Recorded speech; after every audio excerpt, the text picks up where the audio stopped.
Alright, next up is sockets. Now, normally, once you've done this once, just copy paste it from an old hole to a new hole. There's no reason to redo it every time, since it is one of the more tedious parts of it. But to go over the basics, you're going to start by creating a root prefab under your main model, and you're going to make sure it's, and then you are going to create another prefab under it. We're going to call this C31 since it's our C3 mount on this Corvette.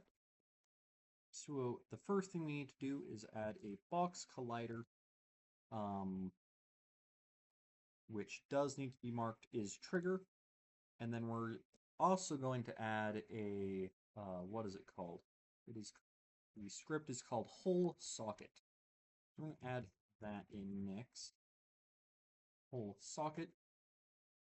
One of the big things here that will make your life easier is come up with a consistent key scheme. So you can just copy paste this instead of needing to remake it every time.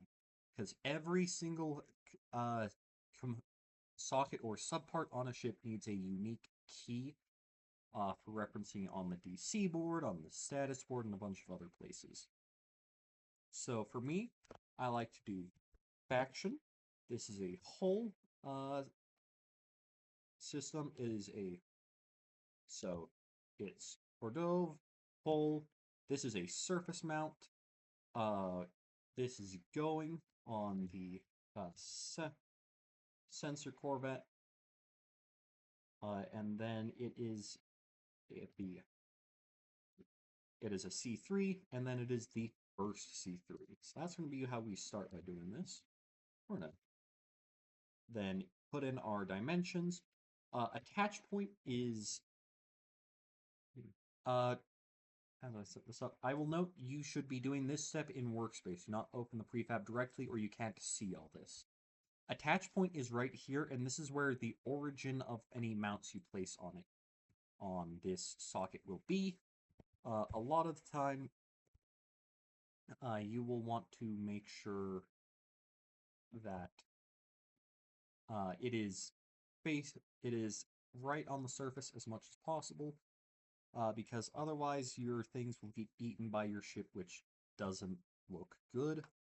So we're going to put this in, and then we need to offset this up by, let's call it 4.4. 4.6. That ought to be sufficient offset. And then once it's in game, we'll see if we want to turn that down, but that gives us our very first thing. So that is in, and you can just copy paste. To go over a few other things, we don't need traverse limits.